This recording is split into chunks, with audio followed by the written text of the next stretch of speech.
Hello friends, welcome back சித்தர்வாக் channel நண்பர்களே. இன்றைக்கி இந்த வீடியோவில் மிக மிக முக்கியமான எச்சரிக்கையான ஒரு ஜோதிட தாள்களை தான் இப்போ இந்த வீடியோவில் அதிரடியாக பார்க்க போகிறோம்.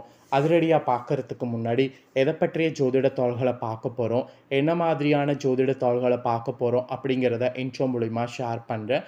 எதை பற்றியது என்னதுங்கிறத ஃபஸ்ட்டு இன்ட்ரோவில் தெரிஞ்சுக்குங்க. தற்போது 2025 ஆண்டுடைய 6வது மாதமான ஜூன் மாதமானது பிறந்து நடந்துட்டுருக்கு. ஸோ இந்த ஜூன் மாதம் சாதாரணமான மாதம் கிடையாது. மிகவும் சக்தி வாய்ந்த ஒரு எச்சரிக்கையான மாதம் என்று சொல்லலாம். அப்படி என்ன சக்தி வாய்ந்த எச்சரிக்கையான மாதம் அப்படின்னு கேட்குறீங்களா?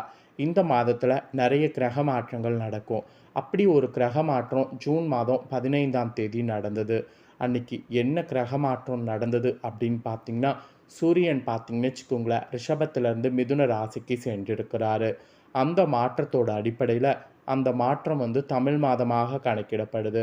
அப்படி தமிழ் மாதத்தில் இப்போ பார்த்தீங்கன்னு வச்சுக்கோங்களேன், கரெக்டாக 3வது மாதமான ஆனி மாதமானது பிறந்து நடந்துட்டுருக்கு. இந்த ஆனி மாதத்தில் கிரகநிலைகளில் ஏற்படக்கூடிய மாற்றங்களால் ஒவ்வொரு ராசிக்காரங்களுக்கும் என்ன நடக்கும் ஏது நடக்கும் அப்படிங்கிறது குறிப்பிடப்பட்டிருக்கு. அப்படி குறிப்பிடப்பட்டதை இந்த வீடியோவில் ஒவ்வொரு ராசிக்காரங்களுக்குமே ஷேர் பண்ணிட்டு வந்துட்டு இருக்கக்கூடிய தாள்களை இந்த வீடியோவில் எந்த ராசிக்கு ஷேர் பண்ண போகிறேன்னா, விருச்சிக ராசிக்கு ஷேர் பண்ண போகிறேன். விருச்சிக ராசியில் பிறந்தவங்க உங்களோட ராசிக்கு என்ன மாதிரியான பலன் கிடைக்கும், நீங்கள் என்ன மாதிரி நடந்துக்கணும் அப்படிங்கிறத இந்த வீடியோவில் தெரிஞ்சுக்குங்க. உங்கள் ராசிக்கு இந்த மாதம் அதிர்ஷ்டமாக ஆபத்தா அப்படிங்கிறத ஷேர் பண்ண போகிறேன். உங்களோட ராசிக்கு அதிர்ஷ்டமாக ஆபத்தா அப்படிங்கிறத இந்த வீடியோவில் தெரிஞ்சு அதற்கேற்ப நடந்து பலன் பெறுங்க.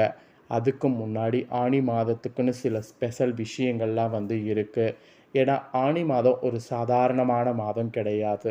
ஆன்மீக ரீதியாக மிகவும் முக்கியமான மாதம். ஏன்னா ஆனி மாதத்தில் ஆனி திருமஞ்சனம், மாங்கனி திருவிழா இதெல்லாம் ரொம்ப விசேஷம். இந்த ஆனி மாதத்தில் இன்னும் நிறைய விசேஷங்கள் விரத நாட்கள்லாம் இருக்குது. அதெல்லாம் என்னென்னங்கிறத உங்களுக்கு ஷேர் பண்ணுறேன். அதெல்லாம் என்னென்னங்கிறத இந்த வீடியோவில் தெரிஞ்சுக்குங்க. மிதுன மாதம் எனப்படக்கூடிய ஆனி மாதம் இந்த டைம் பார்த்திங்கன்னு வச்சுக்கோங்களேன், புதன்கிழமை பிறந்திருக்கு. ஸோ ஆனி மாதத்தில் பல முக்கிய விசேஷ தினங்களும் முகூர்த்த நாட்களும் இருக்குது. ஆனியில் திருமஞ்சனம் எனப்படக்கூடிய திருவிழா சிவ ஆலயங்களில் சிறப்பாக நடைபெறும். அன்றைக்கி நடராஜருக்கு மகா அபிஷேகம் நடைபெறும். அப்புறம் காரைக்காலில் ஆனி மாத பௌர்ணமியொட்டி மாங்கனி திருவிழா நடைபெறும். அப்புறம் பல்வேறு சிறப்புகள் கொண்ட ஆனி மாதத்தில் இன்னும் நிறைய நாட்கள், முக்கிய விசேஷ நாட்கள் இருக்குது. அதெல்லாம் என்னென்னங்கிறத ஒவ்வொன்றா இந்த வீடியோவில் பார்க்கலாம். உத்தராயண புண்ணிய காலத்தின் கடைசி மாதமாக திகழ்வது ஆனி. இந்த மாதம் தேவர்களுக்கு மாலை பொழுது என்பது சாஸ்திரத்தில் கூறப்படுது.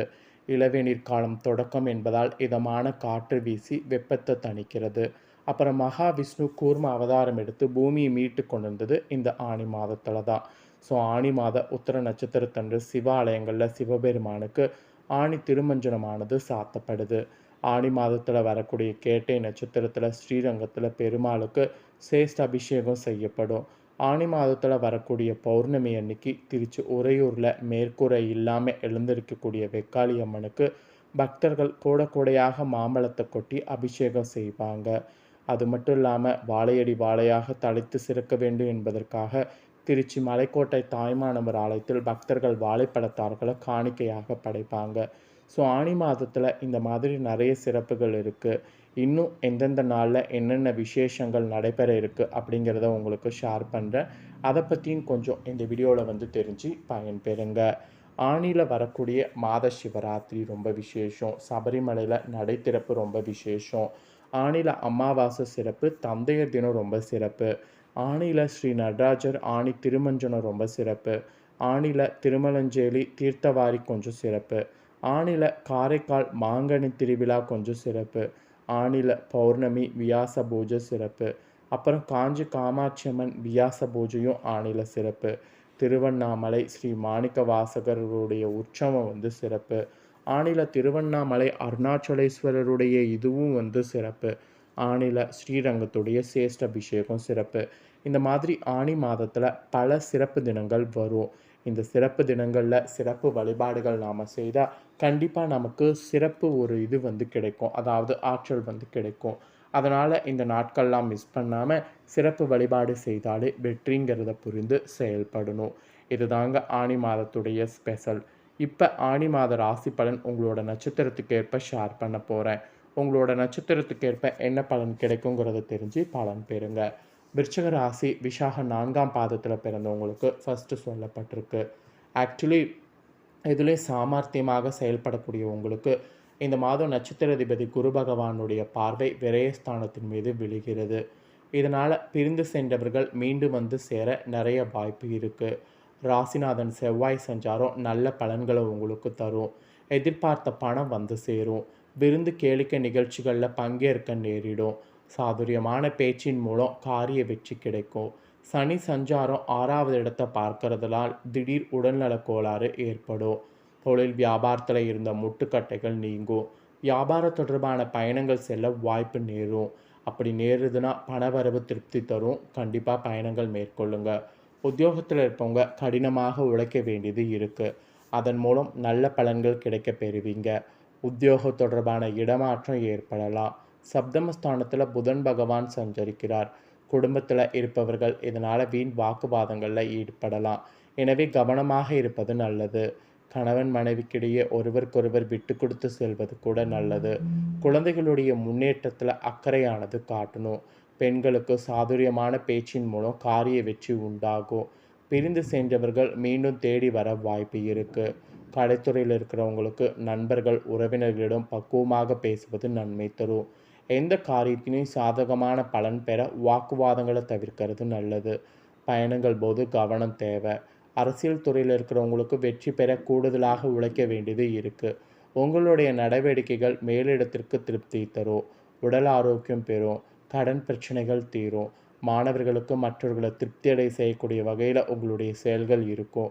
கல்வியில் ஆர்வம் உண்டாகும். ஸோ உங்களோட நட்சத்திரத்தில் பிறந்தவங்களுக்கு இந்த மாதிரியான பலன் கிடைக்கும். இதற்கேற்ப நடந்து பலன் பெறுங்க. நெக்ஸ்ட்டு அனுஷமில் பிறந்த விருச்சிக ராசிக்கு சொல்லப்பட்டிருக்கு. காரியம் சாதிக்க பல வகையான யோசனைகளையும் கையாள்வதில் கெட்டிக்காரர்களான உங்களுக்கு இந்த மாத நட்சத்திராதிபதி சனி பகவான் சுகஸ்தானத்தில் சஞ்சரிக்கிறார். ஸோ காரிய அனுகூலம் ஏற்படும். முக்கிய நபர்களுடைய உதவி கிடைக்கும். தன்னம்பிக்கை அதிகரிக்கும். விடாமுயற்சியோடு ஈடுபட்டு காரியங்களில் இறங்குனீங்கன்னா வெற்றி பெறுவீங்க. விருப்பங்கள் கைகூடும். அடுத்தவரை அதிகாரம் செய்யும் போது கவனம் தேவை. வீண் பகை ஏற்படலாம். மற்றவர்களுக்காக பொறுப்புகளை ஏற்காமல் இருப்பது நல்லது. வீண் அலைச்சல்கள் ஏற்படும். தொழில் வியாபாரம் முன்னேற்ற பாதையில் செல்லும். அரசாங்கம் தொடர்பான பணிகளில் சாதகமான போக்கு காணப்படும். எதிர்பார்த்த லாபம் கிடைக்கும். உத்தியோகத்தில் இருப்பவர்களுக்கு பொறுப்புகள் கூடும். திறமை வெளிப்படும். வேலை தேடுபவர்களுக்கு வேலை கிடைக்கும். குடும்பத்தை விட்டு பிரிந்து சென்றவர்கள் மீண்டும் வந்து சேருவாங்க. கணவன் மனைவிக்கிடையே நெருக்கம் அதிகரிக்கும். பிள்ளைகளுடைய விருப்பத்தை நிறைவேற்றுவதில் ஆர்வம் காட்டணும். விருந்தினருடைய வருகை இருக்கும். மரியாதையும் அந்தஸ்தும் கூடும். விரயஸ்தானத்தில் கேது பகவான் சஞ்சரிக்கிறார். ஸோ பெண்களுக்கு விடாமுயற்சியோடு இருந்தீங்கன்னா காரியங்கள் செய்து சாதகமான பலன் பெறுவீங்க. பணவரவு திருப்தி தரும். கலைத்துறையில் இருக்கிறவங்களுக்கு வாக்குவன்மையால் எல்லா நன்மைகளும் கிடைக்க பெறுவீங்க. பணவரவு மன திருப்தியை தரும். புதிய நபர்களுடைய அறிமுகம் உங்களுக்கு நட்பும் கிடைக்க பெறுவீங்க. எதிலும் முன்னேற்றம் காணப்படும். அரசியல் துறையில் இருக்கிறவங்களுக்கு நீண்ட நாட்களாக இழுபறியாக இருந்த காரியங்கள் சாதகமாக நடந்து முடியும். அதுக்கப்புறம் பார்த்தீங்கன்னு வச்சுக்கோங்களேன், வாகனங்கள் பயன்படுத்தும் போது கவனம் தேவை. தொழில் வியாபாரத்தில் எதிர்பார்த்த வெற்றி கிடைக்கும். நிதி நிலைமை சீர்படும். மாணவர்களுக்கு கல்வியில் இருந்த தடை நீங்கும். எதிலும் முழு முயற்சியோடு ஈடுபட்டிங்கன்னா உங்களுக்கு ஓகேவாக இருக்கும். ஸோ உங்களோட நட்சத்திரத்தில் பிறந்தவங்களுக்கு இந்த மாதிரியான பலன் கிடைக்குங்க. அப்புறம் கேட்டயத்தில் பிறந்தவங்களுக்கு சொல்லப்பட்டிருக்கு.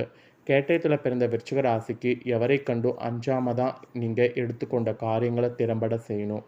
உங்களுக்கு இந்த மாதம் நட்சத்திராதிபதி புதன் பகவான் ராசிக்கு சப்தமஸ்தானத்தில் சஞ்சரிக்கிறாரு. ஸோ புண்ணிய காரியங்களில் ஈடுபட்டு மன திருப்தி அடைவீங்க. தனாதிபதி குரு சஞ்சாரம் மூலம் எல்லாவற்றிலும் சாதகமான பலன் கிடைக்கும். காரியங்கள் அனுகூலமாக நடக்கும். புத்தி தெளிவு ஏற்படும். உடல் ஆரோக்கியம் பெறும். மனதில் தன்னம்பிக்கையும் தைரியமும் அதிகரிக்கும்.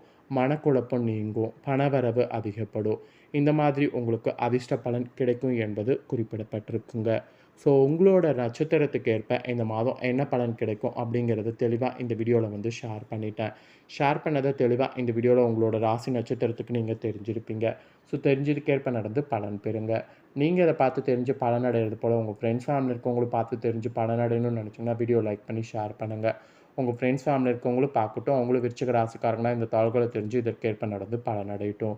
இதே போல் புதிய தகவல்களை தெரிந்து கொள்ள மறக்காமல் நம்ம சேனலை சப்ஸ்கிரைப் பண்ணுங்கள். அப்போ தான் நான் போகிற மற்ற அப்டேட்டான எல்லா வீடியோஸும் உடனுக்குடனே தெரிந்து கொள்ளலாம். ஸோ மறக்காமல் பண்ணுங்கள். நெக்ஸ்ட் இதே போல் சுவாரஸ்யமாக வேறு ஒரு வீடியோவில் உங்களை சந்திக்கிறேன். சப்ஸ்கிரைப் பண்ணி சப்போர்ட் பண்ணுங்கள். நன்றி.